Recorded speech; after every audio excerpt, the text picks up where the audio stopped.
الرحمن الرحيم. اهلا بيكم في كليفر مامي. برضو من وجبات السناك اللي ممكن نعملها للولاد وقت المذاكرة عشان ما يقوموش من على المذاكرة، وفي نفس الوقت هتكون سريعة ما فيهاش حاجة. ممكن لسه يقعدوا وقت علشان ياكلوها. انا هركب لهم كل حاجة. العيش هيكون داخل فيها وكل حاجة تكون داخلة فيها، وهي سلطة التونة. سلطة التونة يعني هي الطريقة دي على حسب ما الولاد عندي بيحبوها. انتوا حبيتوا تضيفوا عليها اي مكون اخر، خضار اخر، انتوا راحتكم يعني. بس دي الحاجات اللي الولاد بيحبوها، مش بيحبوا يخلوني ازود حاجة عليها يعني. الحاجات الاساسية عشان ما نطولش الفيديو هي الخضار، خضار بكل اشكاله. انا عاملة هنا خيار وجزر، وده الفلفل اخضر، وطبعا باقي الالوان بتاعت الفلفل هي الاورنج والاحمر والاورنج والاصفر، ودي طماطم وده زيتون، والخيار قلت لكم. فتقريبا كل الخضار. كمان مع الخضار انا بنشف عيش، اي عيش يعني العيش اللي الولاد بيحبوه بقطعه بالمقص بتاع المطبخ وبحطه في صينيه في الشوايه او في الفرن، يعني اي حاجه زي ما انتوا عايزين، بس هي الشوايه بتساعدني اكتر، بتسعف معايا في الوقت. وبحطه يدوب بس كده زي ما انتم شايفين، يعني دي بتبقى وحدات بس احمرت زياده شويه، بس عشان يبقى زي ما انتم سامعين كده مقرمش. كده انا خليتهم مفيش حاجه هيغمسوها، كل حاجه هتتاكل على طول. وطبعا التونه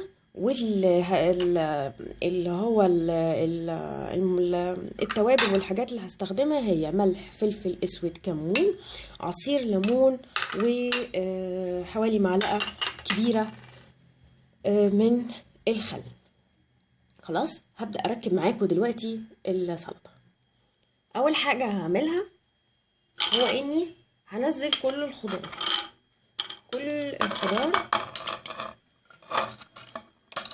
اوكي، ممكن تحطوا بصل، بس طبعا احنا عارفين الولاد مش بيحبوا البصل. لو انتوا اللي هتاكلوا السلطة دي حطوا معاها بصل، بيبقى جميل قوي.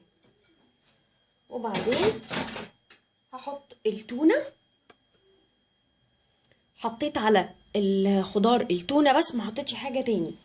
ودلوقتي هنزل التوابل، الكمون، الفلفل الاسود، والملح، ومعلقه الخل.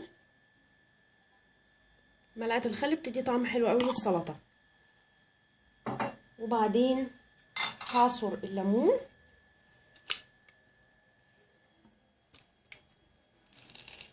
الليمون، فرصه ان انتي تدخليه في حاجه زي دي للولاد، لان طبعا مفيش حد من الولاد بيحب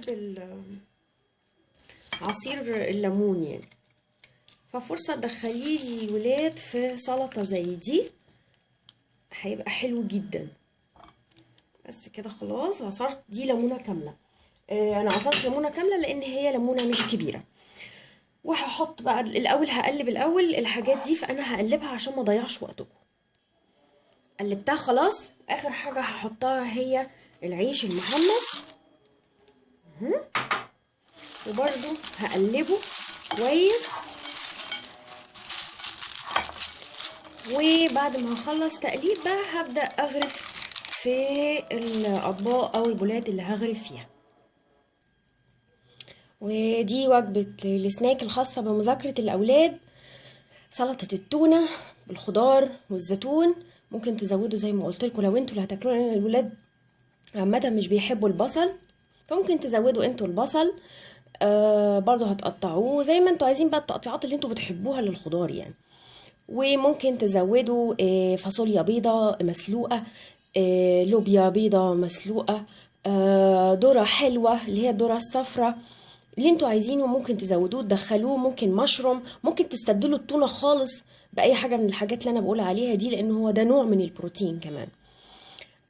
اتمنى يكون السناك النهارده الخاص بمذاكرة الاولاد عجبكم. ممكن تعمل يبقى معاه عصير برتقال، بس انا مش متوفر عندي البرتقال. عصير البرتقال هو اللي مناسب لوجبه زي دي.